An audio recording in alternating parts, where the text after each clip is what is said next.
ವೀಕ್ಷಕರೇ ನಮಸ್ಕಾರ. Kannada one special ಡಿಸ್ಕಷನ್ಗೆ ಸ್ವಾಗತ. ನಾನು ನಿಮ್ಮ ಭಾಗ್ಯನಾರಾಯಣ ಬುಗವರಪು. ನಿಮಗೆಲ್ಲ ಗೊತ್ತೇ ಇದೆ, ಪಹಲ್ಗಾಮ್ನಲ್ಲಿ ಉಗ್ರರ ದಾಳಿ ನಡೆದಿದೆ. ಈ ದಾಳಿಯಲ್ಲಿ ಸುಮಾರು 27 ಜನ ಉಗ್ರರ ಗುಂಡಿಗೆ ಬಲಿಯಾಗಿದ್ದಾರೆ. ಈ ಹಿನ್ನೆಲೆಯಲ್ಲಿ ಕಾಂಗ್ರೆಸ್ ಪಕ್ಷದ ವಕ್ತಾರರಾಗಿರುವಂತಹ ದರ್ಶನ್ HD ಅವರು ನಮ್ಮ ಜೊತೆಯಲ್ಲಿದ್ದಾರೆ. ಅವ್ರ ಜೊತೆ ಒಂದಷ್ಟು ವಿಚಾರಗಳನ್ನು ವಿನಿಮಯ ಮಾಡ್ಕೊಳ್ಳೋಣ. ಅದರಲ್ಲೂ ವಿಶೇಷವಾಗಿ ಕಾಂಗ್ರೆಸ್ಸಿನ ನಿಲುವೇನು ಈ ದಾಳಿಯ ಹಿನ್ನೆಲೆಯಲ್ಲಿ, ಅದರ ಜೊತೆಗೆ ಮಾಧ್ಯಮಗಳು ನಡ್ಕೊಳ್ತಾ ಇರುವಂತಹ ರೀತಿ ಏನಿದೆ, ದ್ವೇಷ ಬಿತ್ತೋ ಕೆಲಸವನ್ನು ಮಾಧ್ಯಮಗಳು ಮಾಡ್ತಿದ್ರೆ ಕಾಂಗ್ರೆಸ್ ಪಕ್ಷ ಏನು ಮಾಡ್ತಿದೆ, ಇಲ್ಲಿನ ಸರ್ಕಾರ ಯಾವ ರೀತಿಯಾಗಿ ಅದನ್ನು ಟ್ಯಾಕಲ್ ಮಾಡುತ್ತೆ ಅನ್ನೋದ್ರ ಬಗ್ಗೆ ಅವರನ್ನು ಒಂದಷ್ಟು ಕಠಿಣವಾದ ಪ್ರಶ್ನೆಗಳನ್ನು ಇವತ್ತು ಕೇಳಬೇಕಾಗಿದೆ. ಯಾಕಂದರೆ ಮಾಧ್ಯಮಗಳ ನಡವಳಿಕೆ ಬಗ್ಗೆ ನನಗೆ ಸಾಕಷ್ಟು ಪ್ರಶ್ನೆಗಳಿದ್ದಾವೆ. ಸರ್, ಕಾರ್ಯಕ್ರಮಕ್ಕೆ ಸ್ವಾಗತ. ಮೊದಲಿಗೆ ನಮಸ್ಕಾರ ಸರ್. ನಿಮಗೆ ಗೊತ್ತಿರೋ ಹಾಗೆ ಈಗ ದಾಳಿ ನಡೆದಿದೆ. ದಾಳಿ ನಡೆದು 5 ದಿನ ಆಗ್ತಾ ಬಂತು. ಇಲ್ಲಿಯವರೆಗೆ ಪ್ರಧಾನಮಂತ್ರಿಗಳಾಗಲಿ ಸರ್ಕಾರ, ಕೇಂದ್ರ ಸರ್ಕಾರ ಆಗಲಿ ಅಧಿಕೃತವಾಗಿ ಯಾವ ಹೇಳಿಕೆಯನ್ನು ಕೊಟ್ಟಿಲ್ಲ. ಅದರ ಬಗ್ಗೆ ಮೊದಲಿಗೆ ಹೇಳಿ, ಮತ್ತು ದಾಳಿಯ ಬಗ್ಗೆ ನಿಮ್ಮ ಮೊದಲನೇ ಪ್ರತಿಕ್ರಿಯೆ ಸರ್.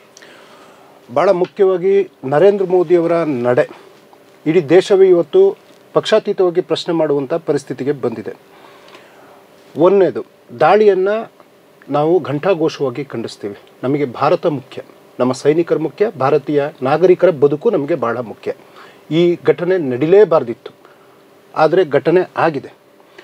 ಘಟನೆ ಆದಮೇಲೆ ಈ ದೇಶದ ಹಿಂದಿನ ಯಾವ ಪ್ರಧಾನಿಗಳಾಗಲಿ 1962ರಲ್ಲಿ ನೆಹರೂರವರು ಯುದ್ಧ ಭೂಮಿಗೆ ಹೋಗಿದ್ದರು. 1971ರಲ್ಲಿ ಸೇನೆಗೆ ಆ ಮಜಬೂತಾದಂತಹ ಬಲ ಕೊಟ್ಟಂಥ ಇಂದಿರಾ ಗಾಂಧಿಯವರು ವಾರ್ ಫೀಲ್ಡಿಗೆ ಹೋಗಿ ನಿಂತಿದ್ದರು 1971ರಲ್ಲಿ.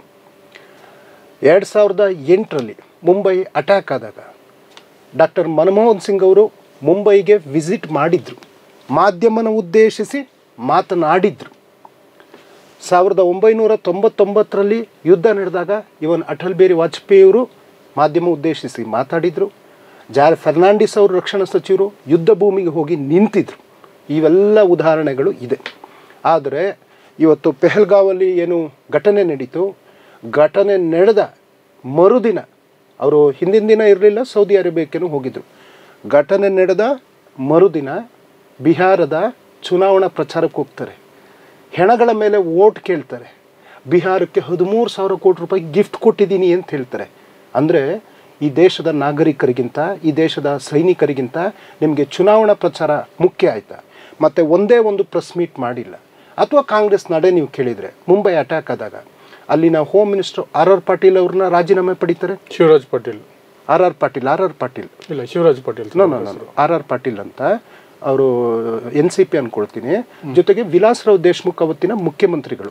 ರಾಜ್ಯ ಸರ್ಕಾರದ್ದು, ರಾಜ್ಯ ಸರ್ಕಾರ, ಕೇಂದ್ರ ಸರ್ಕಾರದ ಶಿವರಾಜ್ ಪಾಟೀಲ್ ಅವರು ರಾಜೀನಾಮೆ ಕೊಟ್ಟಿದ್ರು. ಹೌದು, R.R. ಪಾಟೀಲ್ ರಾಜೀನಾಮೆ ಕೊಟ್ಟರು. ಹಾಗೆ ವಿಲಾಸರಾವ್ ದೇಶಮುಖ್ ಅವರು ರಾಜೀನಾಮೆ ಕೊಟ್ಟರು. ಇನ್ನು ಕೇಂದ್ರ ಸಚಿವರು ರಾಜೀನಾಮೆ ಕೊಟ್ಟರು, ನೈತಿಕ ಹೊಣೆಯನ್ನು ಹೊತ್ತಿ. ಇವತ್ತು ಗೃಹ ಸಚಿವರ ವೈಫಲ್ಯ ಎದ್ದು ಕಾಣಿಸ್ತಾ ಇದೆ, ಪ್ರಧಾನಮಂತ್ರಿಯವರ ವೈಫಲ್ಯ ಎದ್ದು ಕಾಣಿಸ್ತಾ ಇದೆ, ರಕ್ಷಣಾ ಸಚಿವರ ವೈಫಲ್ಯ ಎದ್ದು ಕಾಣ್ತಾ ಇದೆ.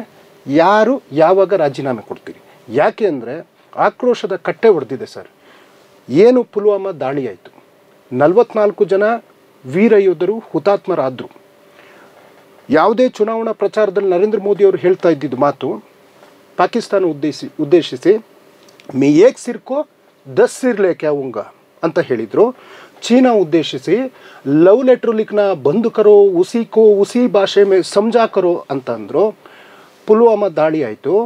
ಆ RDX ಹೊತ್ತಂಥ ವೆಹಿಕಲ್ಲು ನಮ್ಮ ಏನು ದೇಶದ ಒಳಗಡೆ ಅದು ಎಲ್ಲಿಂದ ಬಂತು ಅನ್ನುವಂಥ ಸತ್ಯಾಂಶ ಇವತ್ತಿನ ತನಕ ಗೊತ್ತಿಲ್ಲ. ಇವತ್ತು ಪುಲ್ವಾಮಾ ವೀರ ಹುತಾತ್ಮ ಯೋಧರ ಆ ಸಾವುಗಳಿಗೆ ಯಾವುದೇ ರೀತಿಯಾದಂಥ ಉತ್ತರವನ್ನು ಕೊಟ್ಟಿಲ್ಲ. ಏನು 14ರಿಂದ ಹಿಡಿದು ಇಲ್ಲಿ ತನಕ, ನಾನು 14ರಿಂದ ಇಲ್ಲಿ ತನಕ ಅನ್ನೋದಕ್ಕಿಂತ ಇವರು ಈಗ ಮತ್ತೊಮ್ಮೆ ಪ್ರಧಾನಿ 3ನೇ ಬಾರಿಗೆ ಆದಮೇಲೆ 25 ದಾಳಿಗಳು, ಮೊನ್ನೆ ಪೆಹಲ್ಗಾವ್ದು ಸೇರಿ 25 ದಾಳಿಗಳಾಗಿದೆ. ಆದರೆ ಯಾವುದೇ ರೀತಿಯಾದಂಥ ಉತ್ತರವನ್ನು ಕೊಡ್ತಾ ಇಲ್ಲ. ಮತ್ತು ಇನ್ನೊಂದು ಇತಿಹಾಸ ಹೇಳಬೇಕಂದ್ರೆ ಸರ್, ಕಾಂಗ್ರೆಸ್ಸು ಅನೇಕ ಪ್ರಧಾನಿಗಳನ್ನ ನೋಡಿದ್ದೀವಿ ದೇಶದಲ್ಲಿ. ಒಬ್ಬನೇ ಒಬ್ಬ ಪ್ರಧಾನಿ ಆ ಶತ್ರು ದೇಶಕ್ಕೆ ಕಾಲು ಇಟ್ಟಿಲ್ಲ ಇವತ್ತಿನ ತನಕ. ಆದರೆ ನರೇಂದ್ರ ಮೋದಿಯವರು 3 ಬಾರಿ ಹೋಗಿದ್ರು, ಸೀರೆನ ಗಿಫ್ಟ್ ಕೊಟ್ಟರು. ಅವ್ರನ್ನ ಆಹ್ವಾನ ಇಲ್ಲದೇ ಹೋಗಿರ್ತಕ್ಕಂಥದ್ದು. ಇದು ಯಾವ ನಡೆ? ಅಟಲ್ ಬಿಹಾರಿ ವಾಜಪೇಯಿ ಅವರು ಪ್ರಧಾನಿಯಾಗಿದ್ದಾಗ ಆ ಶತ್ರು ದೇಶಕ್ಕೆ ಬಸ್ ಬಿಟ್ಟರು, ರೈಲು ಬಿಟ್ಟರು. ಅವ್ರನ್ನ ನಂಬೋದಾ? ಅವ್ರೇನು ಮಾಡಿದರು? ಬಂದು ಕಾರ್ಗಿಲ್ ಯುದ್ಧನೇ ಆಗೋಯ್ತು. ಆಮೇಲೆ ಕಂದಹಾರ್ ವಿಮಾನ ದೇಶದ ಇತಿಹಾಸದಲ್ಲೇ ಒಬ್ಬ ಉಗ್ರಗಾಮಿಗಳನ್ನ ಕಳಿಸ್ಕೊಟ್ಟ ಉದಾಹರಣೆ ಇರಲಿಲ್ಲ. ಆದರೆ ಅಟಲ್ ಬಿಹಾರಿ ವಾಜಪೇಯಿಯವರ ಕಾಲದಲ್ಲಿ ಕಂದಹಾರ್ ವಿಮಾನ ಅಪಹರಣ ಆದಾಗ ಟೆರರಿಸ್ಟ್ನ ಇದೇ ಅಜಿತ್ ದೇವಲ್ ಅವರು ಹೋಗಿ ಕಂದಹಾರ್ಗೆ ಹೋಗಿ ಬಿಟ್ಟು ಬರ್ತಾರೆ. ಈ ಒಂದು ಹಿನ್ನೆಲೆ ಇರ್ತಕ್ಕಂಥದ್ದು. ಆದರೆ ಇವತ್ತು ದಾಳಿಯಾಗಿದೆ. ದಾಳಿ ಆದ ಮೇಲೂ ಕೂಡ ಪ್ರಧಾನಿಯವರು ಯಾವುದೇ ಮಾಧ್ಯಮ ಉದ್ದೇಶಿಸಿ ಮಾತನಾಡಿಲ್ಲ, ವಾಸ್ತವಾಂಶ ಹೇಳಿಲ್ಲ. ಸೆಕ್ಯೂರಿಟಿ ಲ್ಯಾಬ್ಸ್ ಬಗ್ಗೆ ಈ ದೇಶದ ಜನಕ್ಕೆ ಹೇಳಬೇಕು. ಆ ಸತ್ತಂಥ ಅಷ್ಟು ಜನ ನಾಗರಿಕರ ಆ ಜೀವಗಳಿಗೆ, ಆ ಆತ್ಮಗಳಿಗೆ ಶಾಂತಿ ಸಿಗಬೇಕಂದ್ರೆ ಸರಿಯಾದ ಪಾಠವನ್ನು ಕಲಿಸ್ಬೇಕಾಗುತ್ತೆ ಸರ್. ಓಕೆ ಸರ್, ಈಗ ನೀವು ಹೇಳಿದ್ರಿ ಪ್ರಧಾನಿಗಳು ಯಾವುದೇ ರೀತಿ ಅವ್ರು ಮೊದಲಿಂದಲೂ ಪತ್ರಕರ್ತರ ಜೊತೆ ಮಾತಾಡಿಲ್ಲ. ಅವ್ರಿಗೇನೋ ಅಲರ್ಜಿ ಇದೆ ಪತ್ರಕರ್ತನ ಕಂಡ್ರೆ, ಅವ್ರಿಗೆ ವೈಯಕ್ತಿಕವಾಗಿ ಆಗೋದಿಲ್ವೋ ಏನೋ ಗೊತ್ತಿಲ್ಲ. ಆದರೆ ಕಾಂಗ್ರೆಸ್ ಪಕ್ಷ ಮೊನ್ನೆ ಸರ್ವಪಕ್ಷಗಳ ಸಭೆ ನಡೆದಾಗಲೂ ಸಹ ಪಟ್ಟು ಹಿಡಿದು ಕೇಳಲಿಲ್ಲ ಯಾಕೆ ಪ್ರಧಾನಮಂತ್ರಿಗಳು ಇಲ್ಲಿ ಬಂದಿಲ್ಲ ಅಂತ. ಅದನ್ನು ಒಳಗಡೆ ಮೀಟಿಂಗಲ್ಲಿ ಕೇಳಿದ್ದೀನಿ ಅಂತ ಹೇಳ್ತಿದ್ದಾರೆ. ಬಟ್ ಹೊರಗಡೆ ಬಂದು ಖರ್ಗೆ ಅವರು ಬಿಟ್ಟರೆ, ಮಲ್ಲಿಕಾರ್ಜುನ ಖರ್ಗೆ ಅವರು ಬಿಟ್ಟರೆ ಯಾವುದೇ BJP ನಾಯಕರು, ಕಾಂಗ್ರೆಸ್ ನಾಯಕರು ಸಹ ಪ್ರಧಾನಮಂತ್ರಿಗಳನ್ನು ಪ್ರಶ್ನೆ ಮಾಡ್ತಿಲ್ಲ. ಹಿಂಜರಿತಾ ಇದ್ದಾರೆ, ಬ್ಯಾಕ್ ಫೈರ್ ಆಗುತ್ತೆ ಅನ್ನುವ ಭಯ. ನಿನ್ನೆ ರಾಹುಲ್ ಗಾಂಧಿಯವರು ಕಾಶ್ಮೀರಕ್ಕೆ ಹೋಗಿದ್ದಾರೆ, ಗಾಯಾಳುಗಳನ್ನು ಭೇಟಿ ಮಾಡ್ಕೊಂಡು ಬಂದಿದ್ದಾರೆ, ವೆಲ್ ಆ್ಯಂಡ್ ಫೈನ್. ಬಟ್ ಸರ್ಕಾರನ ಪ್ರಶ್ನೆ ಮಾಡೋಕ್ಕೆ ಹೆದರ್ತಿದ್ದಾರೆ, ಬ್ಯಾಕ್ ಫೈರ್ ಆಗುತ್ತೆ ಅನ್ನೋ ಕಾರಣಕ್ಕೆ. ಇರಿ ಸರ್, ಒಂದು ಸ್ವಲ್ಪ ಕಂಪ್ಲೀಟ್ ಮಾಡ್ಬಿಡ್ತೀನಿ. ಅದಾಯ್ತಾ? ಅದರ ಜೊತೆಗೇನೆ ಇಡೀ ದೇಶದಲ್ಲಿ ಮೊನ್ನೆ ನಡೆದಂತಹ ವಕ್ಫ್ ತಿದ್ದುಪಡಿ ಮಸೂದೆ ವಿಚಾರವಾಗಿರಬಹುದು, ಈಗ ನಡೆದಿರುವಂತಹ ಪಹಲ್ಗಾಮ್ ದಾಳಿ ವಿಚಾರವಾಗಿರ್ಬೋದು, ಕಾಂಗ್ರೆಸ್ ಎಲ್ಲಿಯೂ ಸಹ ಪ್ರತಿಭಟನೆಗಳನ್ನು ಮಾಡ್ತಾ ಇಲ್ಲ. BJP ಮಾಡ್ತಿದೆ, ಯಾವ ಸರ್ಕಾರದ ವಿರುದ್ಧ ಮಾಡ್ತಿದ್ದಾರೋ ಗೊತ್ತಿಲ್ಲ, ಅವರೇ ಮಾಡ್ತಿದ್ದಾರೆ. ಬಟ್ ಕಾಂಗ್ರೆಸ್ ಅಂತಹ ಇನಿಷಿಯೇಟಿವ್ ತಗೊಳ್ತಿಲ್ಲ. ಯಾಕೆ ಅದು ಬ್ಯಾಕ್ ಫೈರ್ ಆಗ್ತಿದೆ ಅನ್ನುವಂತಹ ಭಯ ಕಾಡ್ತಿದ್ಯಾ ಕಾಂಗ್ರೆಸ್ಗೆ ಅಂತ? ಕಾಂಗ್ರೆಸ್ಗೆ ಭಯ ಅನ್ನೋದೇ ಇಲ್ಲ ಸರ್. ನಾವು ಈ ದೇಶಕ್ಕೆ ಸ್ವಾತಂತ್ರ್ಯ ಕೊಟ್ಟಿರತಕ್ಕಂಥ ಇತಿಹಾಸ ಕಾಂಗ್ರೆಸ್ ಪಕ್ಷಕ್ಕೆ ಇರೋದು ಸರ್. ಸ್ವಾತಂತ್ರ್ಯ ಬಂದ ಮೇಲೆ ಇಂದಿರಾ ಗಾಂಧಿಯವರು ಈ ದೇಶಕ್ಕೋಸ್ಕರ ಪ್ರಾಣತ್ಯಾಗ ಮಾಡಿರೋ ಇತಿಹಾಸನೂ ಕಾಂಗ್ರೆಸ್ಗೆ ಇರೋದು ಸರ್. ರಾಜೀವ್ ಗಾಂಧಿಯವರು ಈ ದೇಶದ ಮಣ್ಣಲ್ಲಿ ತಮ್ಮ ಜೀವನ ಅರ್ಪಣೆ ಮಾಡಿರೋ ಇತಿಹಾಸ ಈ ಕಾಂಗ್ರೆಸ್ ಪಕ್ಷಕ್ಕೆ ಇರ್ತಕ್ಕಂಥದ್ದು ಸರ್. ಸೋನಿಯಾ ಗಾಂಧಿಯವರ ತ್ಯಾಗ, ಪ್ರಧಾನಿ ಪಟ್ಟ ಹುದ್ದೆ ಕಣ್ಮುಂದೆ ಇದ್ದ ಅದನ್ನು ತ್ಯಾಗ ಮಾಡಿರೋ ಇತಿಹಾಸ ಕಾಂಗ್ರೆಸ್ ಪಕ್ಷಕ್ಕೆ ಇರ್ತಕ್ಕಂಥದ್ದು. ಕಾಂಗ್ರೆಸ್ ಪಕ್ಷ ಯಾವತ್ತು ತ್ಯಾಗ ಬಲಿದಾನವನ್ನು ಮಾಡ್ಕೊಂಡು ಬಂದಿದೆ ಹೊರತು ನಾವು ಹೆದರೋ ಅಂಥವ್ರಲ್ಲ. ನಿಮಗೆ ಕಾಂಗ್ರೆಸ್ನ ಇತಿಹಾಸ ಹೇಳ್ಬೇಕಂದ್ರೆ 1971ರಲ್ಲಿ ಇಂದಿರಾ ಗಾಂಧಿಯವರು ಪ್ರಧಾನಿಯಾಗಿದ್ದಾಗ ನಮ್ಮನ್ನು ಕೆಣಕಿದ್ರು ಅಷ್ಟೇ. ನುಗ್ಗಿ ಲಾಹೋರ್ ಒಳಗೆ ಹೋಗಿ ತಿರಂಗವನ್ನು ಹಾರಿಸಿ ಬಂದಿರತಕ್ಕಂಥ ಇತಿಹಾಸ ನಮ್ಮ ಸೇನೆಗೆ, ನಮ್ಮ ಯೋಧರಿಗೆ, ಅಂದಿನ ಪ್ರಧಾನಿ ಮಂತ್ರಿಗಳಿಗೆ ಇರ್ತಕ್ಕಂಥದ್ದು. ಅವತ್ತು 9,000 ಶತ್ರು ದೇಶದವರ ಹತ್ಯೆ ಮಾಡ್ತಾರೆ, 25,000 ಜನ ಗಾಯಗೊಳ್ತಾರೆ, 98,000 ಜನ ಶರಣಾಗ್ತಾರೆ. ನಿಮಗೆ ನಾವು ವಿಡಿಯೋ ತೋರಿಸ್ತೀವಿ, ಪ್ರತಿಯೊಂದು ಇದೆ ಜಗತ್ತಿನಲ್ಲಿ. ನಿಮ್ಮ ಪ್ರಶ್ನೆಗೆ ಬರೋದಾದ್ರೆ ಸರ್, ನಮ್ಮ ಚೇರ್ಪರ್ಸನ್ ಮಾನ್ಯ ಮಲ್ಲಿಕಾರ್ಜುನ ಖರ್ಗೆ ಸಾಹೇಬರು, he is the answerable for all ಪಾರ್ಟಿಯ ಏನು ಅಂದರೆ he is the main person. ಇಡೀ ದೇಶದಲ್ಲಿ ಉತ್ತರ ಕೊಡುವಂಥ ಏಕೈಕ ವ್ಯಕ್ತಿಯಾಗಿದ್ದಾರೆ. ಸೊ ಅವರು ಉತ್ತರ ಕೊಟ್ಟಿದ್ದಾರೆ. ನಿಮ್ಮ ಬಹಳ ಗೌರವಪೂರ್ವಕವಾದಂಥ ಪ್ರಶ್ನೆ, ಆಲ್ ಪಾರ್ಟಿ ಮೀಟಿಂಗ್ನ ಅಡ್ರೆಸ್ ಮಾಡಲೇಬೇಕಾಗಿದ್ದಂಥವರು ಈ ದೇಶದ ಪ್ರಧಾನಿ. ಈ ದೇಶದ ಪ್ರಧಾನಿ ಕೇಳಿದ್ದಾರೆ. ನಮ್ಮ ರಾಹುಲ್ ಗಾಂಧಿಯವರು ಹೋಗಿದ್ದಾರೆ, ಮಲ್ಲಿಕಾರ್ಜುನ ಖರ್ಗೆ ಸಾಹೇಬರು ಹೋಗಿದ್ದಾರೆ, ಬೇರೆ ಬೇರೆ ಪಾರ್ಟಿಗಳು ಹೋಗಿದ್ದಾರೆ.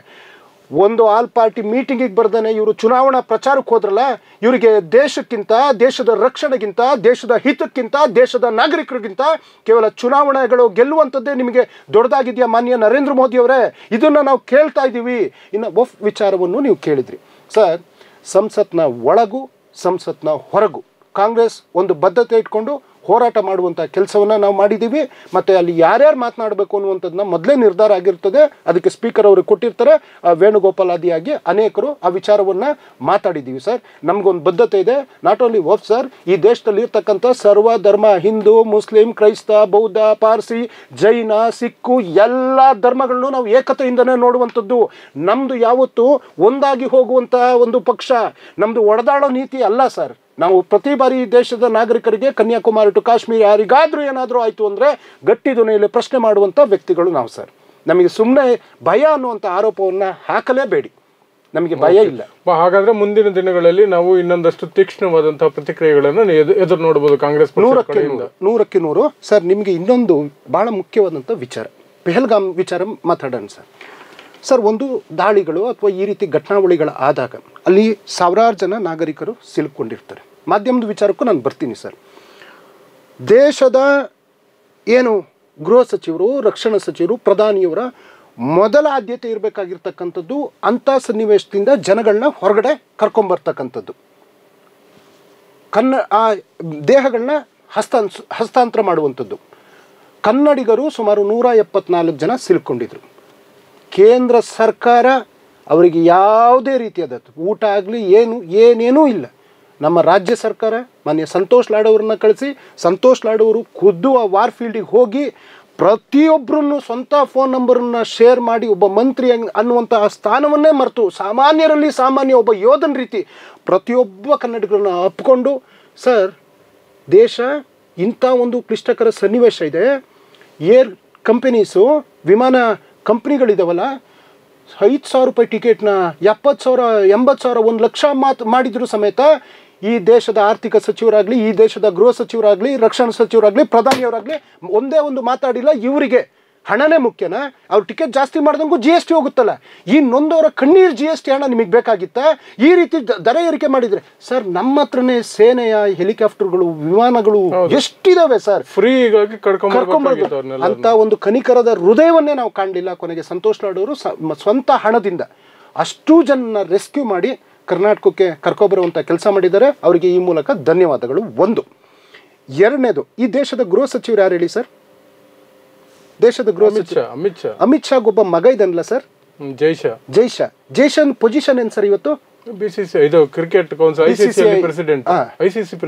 BCCIಗೂ ಅವರೇ ಇದಾರಲ್ವಾ ಸರ್? ಇವತ್ತು ನಮ್ಮ ದೇಶದಲ್ಲಿ ಇಂಥ ಒಂದು ದಾರುಣ ಘಟನೆ ಆಗಿದೆ. 26 ಜನ ಮಡ್ದಿದ್ದಾರೆ. ಇದು ಯಾವುದೋ ದಂಧೆ ನಡೆಸೋಂಥ IPL ಮ್ಯಾಚ್ ಬೇಕಿತ್ತ ಸರ್ ಇವ್ರಿಗೆ?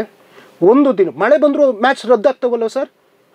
ಮೌನಾಚರಣೆ ಮಾಡುವಂತಹ, ಶೋಕಾಚರಣೆ ಮಾಡುವಂತಹ, ಇಡೀ ರಸ್ತೆಗಳಲ್ಲಿ ಪಂಜಿನ ಮೆರವಣಿಗೆ ಮಾಡ್ತಾ ಇದ್ದಾರೆ, ಜನ ಆಕ್ರೋಶಗಳನ್ನ ವ್ಯಕ್ತಪಡಿಸ್ತಾ ಇದ್ದಾರೆ. 50,000 ಜನ ಒಂದು ಸ್ಟೇಡಿಯಮಲ್ಲಿ ಕೇಕೆ ಹಾಕೊಂಡು ಕುಣ್ಕೊಂಡು ಚೀಯರ್ಸ್ ಗರ್ಲ್ ಅಂತೆ. ಏನು ಸರ್ ಇದು? ಒಂದು ಸೇನೆಗೆ ಅಥವಾ ಈ ದೇಶದ ನಾಗರಿಕರಿಗೆ ಗೌರವ ಕೊಡುವಂಥ ಕಿಂಚಿತ್ತು ಕಾಳಜಿ ಅಮಿತ್ ಶಾ ಮಗನಿಗೆ ಇಲ್ದಂಗೆ ಆಯ್ತಲ್ಲ ಸರ್? ಭಾಳ ಹೊಟ್ಟೆ ಉರಿತದೆ. ಈ ರೀತಿಯಾದಂಥ ಇಷ್ಟೊಂದು ನೀಚವಾದಂಥ ಮನಸ್ಥಿತಿ ಇವರಿಗೆ ಇರಬಾರ್ದಿತ್ತು ಸರ್. ಒಂದು ಗೌರವಪೂರ್ವಕ ಶೋಕಾಚರಣೆ ಮಾಡಿ ಒಂದು ಮ್ಯಾಚನ್ನ ರದ್ದು ಮಾಡ್ಬೋದಿತ್ತಲ್ಲ ಸರ್? ಮಂಜುನಾಥ್ ಅವರು ಅಥವಾ ಭೂಷಣ್ ಅವರು ಇವ್ರದ್ದು ಹೆಣಗಳು ಅವತ್ತು ಬಂದಿದೆ.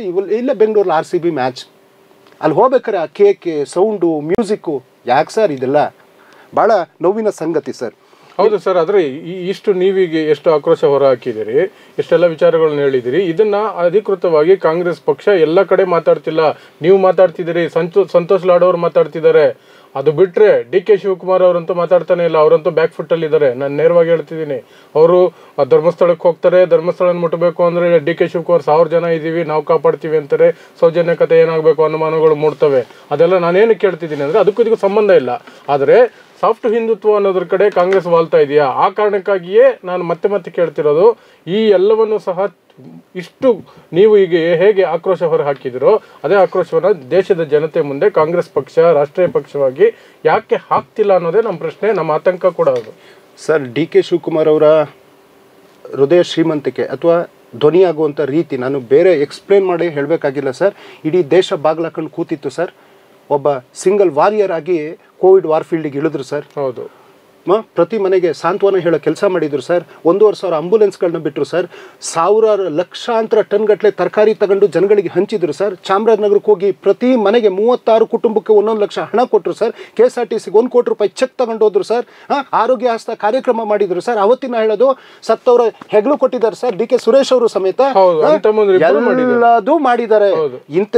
ಈಗ ಧರ್ಮಸ್ಥಳದ ವಿಚಾರನೂ ತಗೊಂಡ್ರಿ. ಸೌಜನ್ಯ ತಾಯಿಯವ್ರನ್ನ ಭೇಟಿ ಮಾಡಿದ್ದಾರೆ ಸರ್. ಭೇಟಿ ಮಾಡಿದಾಗ ಕೂಲಂಕುಷವಾಗಿ ಅವರ ವಿಚಾರವನ್ನು ಕೇಳಿದ್ದಾರೆ. ಕೊನೆಗೆ ಇನ್ನೊಂದು ಕೇಳ್ತಾರೆ, ಕೋರ್ಟಿನ ಆರ್ಡರ್ ಕಾಪೀಸ್ ಏನಿದೆ ನೀವು ತಂದುಕೊಡಿ ಅಂತ. ಅವ್ರು ತಂದಿರೋದಿಲ್ಲ. ಅದಕ್ಕೆ ನೀವು ಯಾವಾಗ ಬೇಕಿದ್ರು ಬೆಂಗಳೂರಿಗೆ ಬನ್ನಿ, ನಾನು ನಿಮಗೆ ಸಿಗ್ತೀವಿ ಅಂತ ಹೇಳಿದ್ದಾರೆ ಸರ್. ಇದನ್ನ ನಾವು ಹೆಚ್ಚಾಗಿ ವ್ಯಾಖ್ಯಾನ ಮಾಡುವಂಥದ್ದು. ಇನ್ನೊಂದು ಈ ವಿಚಾರ ಅಂತ ನೀವು ಇದು ಮಾಡ್ತಾ ಇದ್ದೀರಾ. ಅಧ್ಯಕ್ಷರು ನಿನ್ನೆ ಗುಲ್ಬರ್ಗ, ಇವತ್ತು ಪಿರಿಯಾಪಟ್ಟಣದಲ್ಲಿ ಇದ್ದಾರೆ. ಖಂಡಿತವಾಗ್ಲೂ ನಿಮ್ಮ ಗೌರವಾನ್ವಿತ ಮಾಧ್ಯಮಗಳನ್ನ ಕರೆದು ಅವ್ರು ಮಾತಾಡೇ ಆಡ್ತಾರೆ.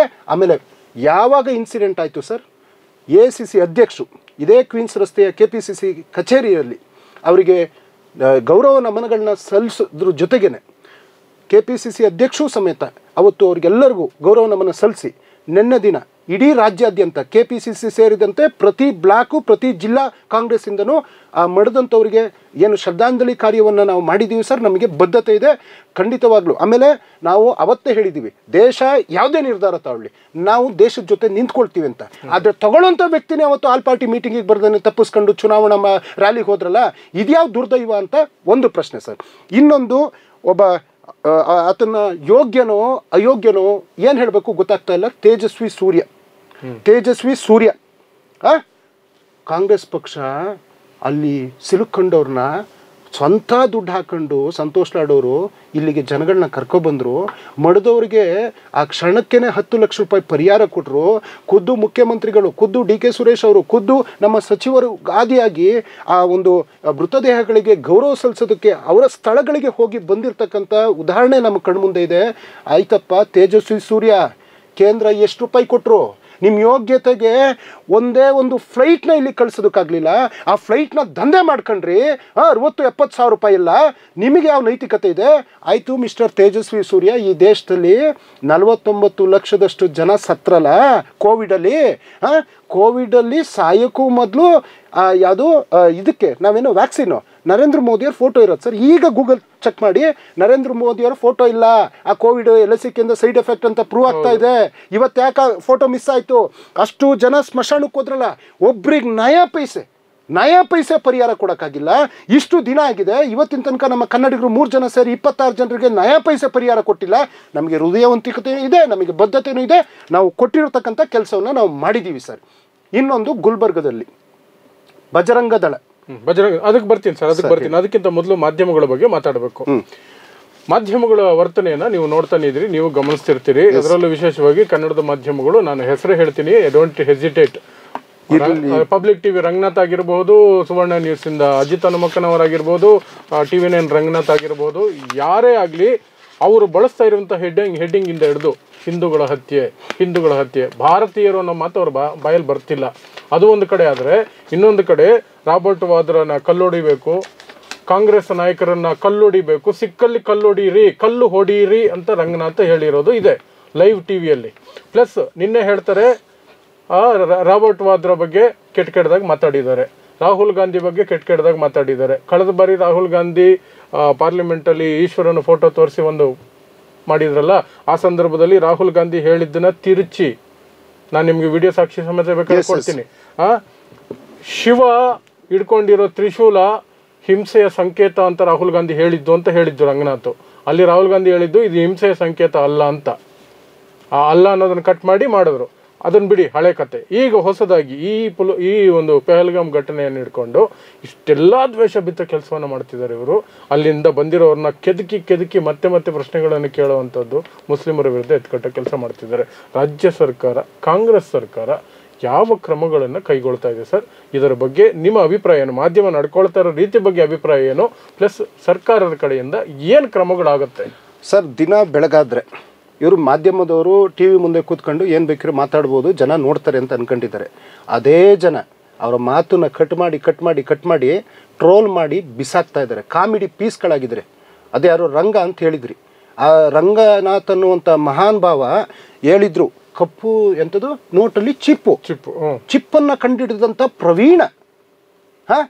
ನೋಟ್ ಬ್ಯಾನ್ ಆಗ್ಬೇಕಾದ್ರೆ ಏನಂತಿದ್ದು, ಭಯೋತ್ಪಾದನೆ ನಿರ್ಮೂಲನೆ ಆಗ್ತದೆ, ಕಪ್ಪು ಹಣ ಈ ದೇಶಕ್ಕೆ ಬರ್ತದೆ. ಏನು ನರೇಂದ್ರ ಮೋದಿಯಿಂದ ಮಾಸ್ಟರ್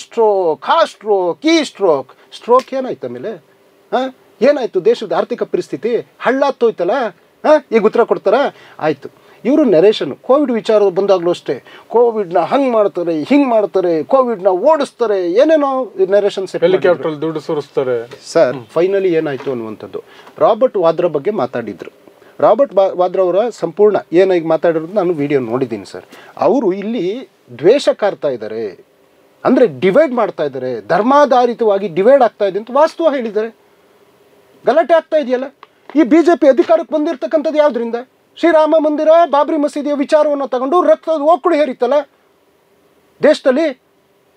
ಇವತ್ತು ಗೋಧ್ರಾ ಯಾವ ಹಿನ್ನೆಲೆಯಲ್ಲಿ ಇವ್ರು ಚುನಾವಣೆ ಗೆದ್ದಿದ್ದವತ್ತು? ಪುಲ್ವಾಮಾದಾಗ ನಾನು ವಿಡಿಯೋ ತೋರಿಸ್ತೀನಿ ನರೇಂದ್ರ ಮೋದಿ ಅವ್ರದ್ದು. ಆ ಹೆಣಗಳ ಮೇಲೆ ಇವ್ರು ಓಟ್ ಕೇಳಿದ್ರಲ್ಲ, ಅದೇ ನರೇಶನ್ ಇವತ್ತು ಬಿಹಾರಕ್ಕೂ ಸೆಟ್ ಮಾಡ್ತಾ ಇದ್ರಲ್ಲ. ನಮಗೆ ಉತ್ತರ ಕೊಡಬೇಕಾಗಿರೋದು, ಈ ಮಾಧ್ಯಮ ಪ್ರಶ್ನೆ ಮಾಡಬೇಕಾಗಿರೋದು, ಸೆಕ್ಯೂರಿಟಿ ಲ್ಯಾಬ್ಸ್ ಯಾಕಾಯಿತು? ಸುಮಾರು 5-6 ಲಕ್ಷ ಸೈನಿಕರು ಇರುವಂಥ ಜಾಗ ಅದು. ಆದರೆ ಆ ಕ್ಷಣದಲ್ಲಿ ಯಾಕೆ ಒಬ್ಬರೂ ಇರಲಿಲ್ಲ? ನರೇಂದ್ರ ಮೋದಿಯವರು ಯಾಕೆ ಬಿಹಾರ ಚುನಾವಣಾ ಪ್ರಚಾರಕ್ಕೆ ಹೋದರು? ನರೇಂದ್ರ ಮೋದಿಯವರು ಯಾಕೆ ಆಲ್ ಪಾರ್ಟಿ ಮೀಟಿಂಗಿಗೆ ಹೋಗಿಲ್ಲ? ನೀವು ಯಾಕ್ರಿ ಈ ಥರ ಹುಚ್ಚುಚ್ಚಾಗಿ ಮಾತಾಡಿದರೆ ಜನ ಎಲ್ಲದನ್ನೂ ಸ್ವೀಕಾರ ಮಾಡ್ತಾರೆ ಅಂತಲ್ಲ ಟಿ ವಿ ಆಫ್ ಮಾಡ್ಕೊಂಡು ಹೋಗ್ತಾರೆ. ಇವತ್ತು ಭಾಳ ಬುದ್ಧಿವಂತರಾಗಿದ್ದಾರೆ ಜನಗಳು. ಎಷ್ಟೋ ಚಾನಲ್ಗಳು ಬರ್ತಾ ಇದ್ದಾವೆ, ಎಷ್ಟೋ ಚಾನಲ್ಗಳು ಹೋಗ್ತಾ ಇದ್ದಾವೆ. ಇವತ್ತು ಯಾವ ಕಾರಣಕ್ಕೋಸ್ಕರ? ಅವರ ಗಾಂಭೀರ್ಯತೆಯನ್ನು ಕಳ್ಕೊಂಡಾಗ ಜನ ಆಕ್ರೋಶ ಬರುವಂಥದ್ದು ಸಹಜವಾಗಿರ್ತದೆ. ಮತ್ತು ಇನ್ನೊಂದು, ರಾಹುಲ್ ಗಾಂಧಿಯವ್ರ ವಿಚಾರ ಇವ್ರು ಮಾತಾಡ್ತಾ ಇದ್ದಾರಲ್ಲ, ಮೊನ್ನೆ ಯಾರು BJPನೂ ಕೇಳ್ತಾ ಇದ್ದಾರೆ, ರಾಹುಲ್ ಗಾಂಧಿಯವರು ಯಾಕೆ ವಿದೇಶಕ್ಕೆ ಹೋಗಿದ್ರು? ಅಲ್ಲ, ಎಂಥ ದಡ್ಡುಗಳಿದ್ದಾವೆ ಅಂದರೆ, ಈ ದೇಶದ ಪ್ರಧಾನಿ ರಾಹುಲ್ ಗಾಂಧಿಯವರ, ಈ ದೇಶದ ಪ್ರಧಾನಿ ರಕ್ಷಣಾ ಸಚಿವರು ರಾಹುಲ್ ಗಾಂಧಿಯವರ, ಈ ದೇಶದ ಗೃಹ ಸಚಿವರು ರಾಹುಲ್ ಗಾಂಧಿಯವರ. ಈ ಪ್ರಶ್ನೆ ಮಾಡಬೇಕಾಗಿರೋದು ಪ್ರಧಾನಿಯವ್ರನ್ನ, ಉತ್ತರ ಕೊಡಬೇಕಾಗಿರೋದು ಪ್ರಧಾನಿ. ಮನಮೋಹನ್ ಸಿಂಗ್ ಅವ್ರನ್ನ ಮೌನಿ ಅಂತ ಇದ್ರು, ಮಹಾನ್ ಜ್ಞಾನಿ. ಅವರೇ ಬಂದು ಮುಂಬೈನಲ್ಲಿ ಪ್ರೆಸ್ ಮೀಟ್ ಮಾಡಿದಾರಲ್ಲ, ಆದಾಗ ಅದಕ್ಕೆ ಏನು ಲೂಪೋಲ್ಸ್ ಇತ್ತು, ಎಲ್ಲ ರಾಜೀನಾಮೆ ಕೊಟ್ರಲ್ಲ. ಇಲ್ಲಿ ಪ್ರಧಾನಿ ಪ್ರಶ್ನೆ ಮಾಡ್ತಾ ಇಲ್ಲ, ಆಲ್ ಪಾರ್ಟಿ ಮೀಟಿಂಗಿಗೆ ಯಾಕೆ ಹೋಗಿಲ್ಲ ಅಂತ ಕೇಳ್ತಾ ಇಲ್ಲ. ಮತ್ತೊಂದು ಇದನ್ನ ಕ್ರಿಯೇಟ್ ಮಾಡ್ತಾರೆ ಸರ್. ಬಸ್ಸಲ್ಲಿ ಕಂಡಕ್ಟ್ರು ಹೆಣ್ಮಕ್ಳು ಆಧಾರ್ ಕಾರ್ಡ್ ತಗೊಂಡು ನೋಡೋಕ್ಕೇ ತಲೆ ಕೆರ್ಕೊಳ್ತಿರ್ತಾನೆ. ಇವ್ರು ಯಾರೋ ಬಂದಿರೋರು, ನಿಮ್ಮದು ID ಕಾರ್ಡ್ ಕೊಡಿ, ನರೇಷನ್ ಸೆಟ್ ಮಾಡಿರೋದು ಯಾರು? ಇವ್ರುಗಳೇ. ಯಾಕೆ ಇಲ್ಲ ಅವನು ಸೈಯದ್ ಆದಿಲ್ ಹುಸೇನ್ ಅನ್ನೋನು ತೀರ್ಕೊಂಡ, ಆಮೇಲೆ ಸಮೀರ್ ಅನ್ನೋನು ತೀರ್ಕೊಂಡಿದ್ದಾನೆ, ಮುಸ್ಲಿಂ ಅಲ್ವಾ? ಸರ್, ಅವರಿಗೆಲ್ಲ ಜಾತಿ ಧರ್ಮ ಏನಾದರೂ ಗೊತ್ತಾ ಸರ್? ಕೊಲ್ಲ ಅಂತ ಹೀನಷ್ಟು ಮನಸ್ಥಿತಿ ಇರ್ತಕ್ಕಂಥ ಪಾಪಿಗಳು. ಆಯಿತು, ಈಗ ಇವತ್ತು ಸರ್, ನಿನ್ನೆ ನವೀನ್ ಜಾಖರ್ ಅಂತ ಹೇಳ್ಬಿಟ್ಟು ಬಾರಾಮುಲ್ಲಾದಲ್ಲಿ ಯೋಧ ಹುತಾತ್ಮ ಆಗಿದ್ದಾನೆ ಸರ್. ಇನ್ನು ಮೊನ್ನೆ ಮುಸ್ಲಿಂ ಒಬ್ಬರು ಯೋಧರು ಶೇಖ್ ಅಲಿ ಅಂತ ಹೇಳ್ಬಿಟ್ಟು ನೋಡಿ ಸರ್, ಶೇಖ್ ಅಲಿ ಹುತಾತ್ಮರಾಗಿದ್ದಾರೆ. ಯಾವುದು? ಮೊನ್ನೆ ಘಟನೆ ಆದ ಮಾರನೇ ದಿನ. ಅದಾಗಿ ನಿನ್ನೆ ದಿನ ನವೀನ್ ಜಾಖರ್ ಅನ್ನುವಂಥ ಬಾರಾಮುಲ್ಲಾ, ಅವರು ಹರಿಯಾಣ ಮೂಲದವರು, ಅವರು ಹುತಾತ್ಮರಾಗಿದ್ದಾರೆ. ಏನಾಗ್ತಾ ಇದೆ ಈ ದೇಶದಲ್ಲಿ? ಏನು ಉತ್ತರ ಕೊಡ್ತಾ ಇದ್ದೀರಾ? ಇಲ್ಲಿ ನೋಡಿ, ನರೇಂದ್ರ ಮೋದಿಯವರು ಇದು ಇಲ್ಲಿ ಘಟನೆ ಆದಾಗ ಮುಖದಲ್ಲಿ ಏನು ತೇಜಸ್ಸು, ಏನು ನಗು, ಸ್ವಲ್ಪ ಆದರೂ ಇದು ಅವರಿಗೆ ಗಿಫ್ಟ್ ಅಂತೆ. ಬಿಹಾರ ಚುನಾವಣೆಗೆ 13,000 ಕೋಟಿ ರೂಪಾಯಿ ಗಿಫ್ಟ್ ಅಂತೆ. ಅದೇ ನಮ್ಮದು ಇತಿಹಾಸ ಕೇಳಿದ್ರಲ್ಲ ಸರ್, ಭಯ ಪಡೋರ ನಾವು ಭಯ ಪಡೋರ? ಯುದ್ಧ ಭೂಮಿನಲ್ಲಿ ನೀ ಕೂತಿದ್ದಾರೆ ಸರ್ ಇಂದಿರಾ ಗಾಂಧಿ. ನೋಡಿ ಸರ್, ಸೈನಿಕರು ಆ ಭೂಮಿಗೆ, ಯುದ್ಧ ಭೂಮಿಗೆ ಹೋಗಿದ್ದಾರೆ. ನೆಹರು ನೋಡಿ, ಇಂದಿರಾ ಗಾಂಧಿ ಇರ್ತಕ್ಕಂಥದ್ದು. ನೆಹರು ಬಗ್ಗೆ ಕೇಳಿದ್ರಲ್ಲ ಸರ್, ನೋಡಿ ಸರ್, ನೆಹರೂರವರು ಸಹ ಯುದ್ಧ ಭೂಮಿ 1970 ಇಲ್ಲೇ ಇದೆ, with records I am saying. ಇವತ್ತಿನ ತನಕ ರಾಹುಲ್ ಗಾಂಧಿ ಆಯಿತು ಪ್ರಶ್ನೆ ಮಾಡಿದ್ರಲ್ಲ, ಅವರಿಗೆ ಹೃದಯವಂತಿಕೆ ಇದೆ, ಅವರಿಗೆ ಮಾನವೀಯತೆ ಇದೆ, ಅವರ ರಕ್ತದಲ್ಲಿ ತ್ಯಾಗ ಬಲಿದಾನ ಇತಿಹಾಸ ಅನ್ನುವಂಥದ್ದನ್ನೇ ಅವ್ರು ಹೊತ್ಕೊಂಡಿದ್ದಾರೆ. ಅವರ ಅಜ್ಜಿಯ ತ್ಯಾಗ ಬಲಿದಾನ ಇರ್ಬೋದು, ಮುತ್ತಾತ 9 ವರ್ಷ ನೆಹರೂರವ್ರು ಜೈಲು ಶಿಕ್ಷೆ ಅನುಭವಿಸರಾಗಿರ್ಬೋದು, ತಂದೆನೂ ಸಮೇತ ಈ ದೇಶಕ್ಕೋಸ್ಕರ ಪ್ರಾಣ ತ್ಯಾಗ ಮಾಡಿರ್ತಕ್ಕಂಥ ಆ ರಕ್ತದಲ್ಲಿ, ಆ ಕುಟುಂಬದಲ್ಲಿ ಹುಟ್ಟಿರ್ತಕ್ಕಂಥ ಕುಡಿಗೆ ಬದ್ಧತೆ ಇದೆ ಸರ್. ಅವ್ರು ಹೋದರು, ಶ್ರೀನಗರಕ್ಕೆ ಹೋದ್ರು, ಗಾಯಾಳುಗಳನ್ನ ಭೇಟಿಯಾದರು. ಎಸ್, ನಾನೊಬ್ಬ ಯಾವ ಥರ ಜನನಾಯಕ ಅನ್ನೋದನ್ನ ತೋರಿಸಿದ್ರು. ಆದರೆ ನರೇಂದ್ರ ಮೋದಿಯವರು ಹೋಗಿದ್ದು ಎಲ್ಲಿಗೆ? ಬಿಹಾರಕ್ಕಲ್ವ ಸರ್? ಬಿಹಾರ ಚುನಾವಣಾ ಇದಕ್ಕೆ ಸರ್ ಘಟನೆಗಳ 1-2 ಸರ್. ನೀವು ಯಾವುದು ಈಗ ಪಹಲ್ಗಾಮಲ್ಲಿ ಆಗಿರೋದು, ಪುಲ್ವಾಮಾ ಘಟನೆ ಆಗಿರ್ತಕ್ಕಂಥದ್ದು, ಆಮೇಲೆ ಹಿಂದೂ ನಾವು ಭಕ್ತಾದಿಗಳು ಎಲ್ಲಿ ಹೋಗ್ತೀವಲ್ಲ ಸರ್, ವೈಷ್ಣೋದೇವಿ ಮತ್ತು ಇದು ಬದ್ರಿನಾಥ್ ಅಲ್ಲ ಇದೆ, ನಾನು ಹೇಳ್ತೀನಿ. ಜೊತೆಗೆ ಸರ್, ಗುರುದಾಸ್ಪುರದಲ್ಲಿ ದಾಳಿಯಾಗಿದೆ, ಪಠಾನ್ಕೋಟಲ್ಲಿ ದಾಳಿಯಾಗಿದೆ, ಉರಿ ದಾಳಿಯಾಗಿದೆ, ಪಾಂಪೋರ್ನಲ್ಲಿ ದಾಳಿಯಾಗಿದೆ, ಬಾರಾಮುಲ್ಲಾದಲ್ಲಿ ದಾಳಿಯಾಗಿದೆ. ಇವ್ರು ಅಧಿಕಾರದಲ್ಲಿ ಇರಬೇಕಾದ್ರೆ ಅಮರನಾಥ ಯಾತ್ರೆ ದಾಳಿಯಾಗಿದೆ, ಸುಕ್ಮಾ ದಾಳಿಯಾಗಿದೆ. ಸುಕ್ಮಾದಲ್ಲಿ 4 ಬಾರಿ ಮಾವೋವಾದಿಗಳ ದಾಳಿಯಾಗಿರ್ತಕ್ಕಂಥದ್ದು, ದಂತೆವಾಡದಲ್ಲಿ ದಾಳಿಯಾಗಿರ್ತಕ್ಕಂಥದ್ದು ನರೇಂದ್ರ ಮೋದಿಯವರ ಆಳ್ವಿಕೆಯಲ್ಲಿ. ಏನು ದಂತೆವಾಡ ಮತ್ತು ರಿಯಾಸಿ ಅಲ್ಲಿ ದಾಳಿಯಾಗಿದೆ, ಪಹಲ್ಗಾವ್ ಈಗಾಗಿರ್ತಕ್ಕಂಥ ದಾಳಿಗಳಾಗ್ತದೆ ಇದೆ. ಯೋಧರ ಪೆಟ್ಟಿಗೆಗಳು, ಹುತಾತ್ಮರಾದ ಪೆಟ್ಟಿಗೆಗಳು ನಾಡಿಗೂ ಬರ್ತಾ ಇದೆ, ದೇಶಾದ್ಯಂತ ಹೋಗ್ತಾ ಇದೆ, ನಾಗರಿಕರ ಹೆಣಗಳು ಊರೂರಿಗೆ ಬರ್ತಾ ಇದೆ. ಏನು ಉತ್ತರವನ್ನು ಕೊಟ್ಟಿದ್ದೀರಾ ಸ್ವಾಮಿ ನರೇಂದ್ರ ಮೋದಿಯವರೇ? ನೀವು ಬಿಹಾರದಲ್ಲಿ ನಿಂತ್ಕೊಂಡು ಉತ್ತರ ಕೊಡೋದಲ್ಲ, ಡೆಲ್ಲಿನಲ್ಲಿ ಆಲ್ ಪಾರ್ಟಿ ಮೀಟಿಂಗಲ್ಲಿ ಇರಬೇಕಿತ್ತು. ಶ್ರೀನಗರಕ್ಕೆ ಹೋಗಿ ಈ ದೇಶದ ನೊಂದಿರ್ತಕ್ಕಂಥ, ಭಯದಲ್ಲಿರ್ತಕ್ಕಂಥ ಜನಗಳಿಗೆ ಧೈರ್ಯ ತುಂಬುವಂಥ ಕೆಲಸ ಮಾಡಬೇಕಿತ್ತು. ಆದರೆ ಅದನ್ನು ಯಾವುದನ್ನು ಮಾಡ್ದೇ ಕೇವಲ ಚುನಾವಣೆಗೆ ಬಳಸ್ಕೊಂಡಿರ್ತಕ್ಕಂಥದ್ದು ದುರ್ದೈವ. ಹಿಂದಿನವ್ರು ಯಾರೂ ಈ ರೀತಿಯಾದಂಥ ಕೃತ್ಯವನ್ನು ಮಾಡಿಲ್ಲ. ಇವರು ದೇಶದ ಪ್ರಧಾನಿ ಸ್ಥಾನದಿಂದ ಇವ್ರು ಇಳಿಬೇಕು ಸರ್.